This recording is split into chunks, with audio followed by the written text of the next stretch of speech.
ก็อยู่ตะแคกเนาะมาแนะนำร้านเปิดใหม่ของตะแคกแขวงกำมวนเนาะมีโมงเนาะอ่าร้านนี้จะมีสาขา1อยู่สวรรณเขตเนาะเพิ่นมาเปิดสาขา2อยู่ที่ตะแคกหน้าสนามกีฬา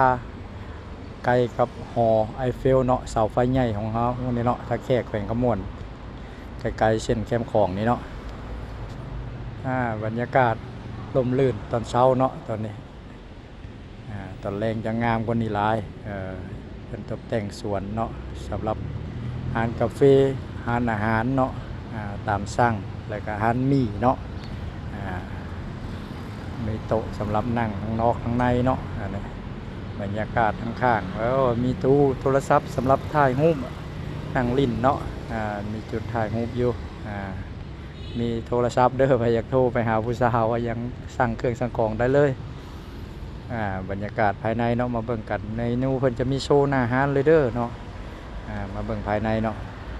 โอ้ภายในเพิ่นจับต้องได้ดีขนาดเนาะมี3-4 ตัวพุ่นเนาะ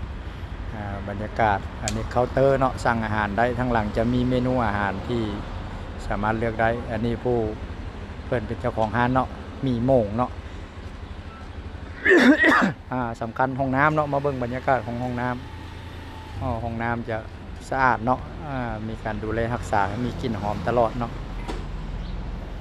เมนูอาหารเนาะตามสั่งก็มีนะก็มีรูปภาพให้เลือกเนาะ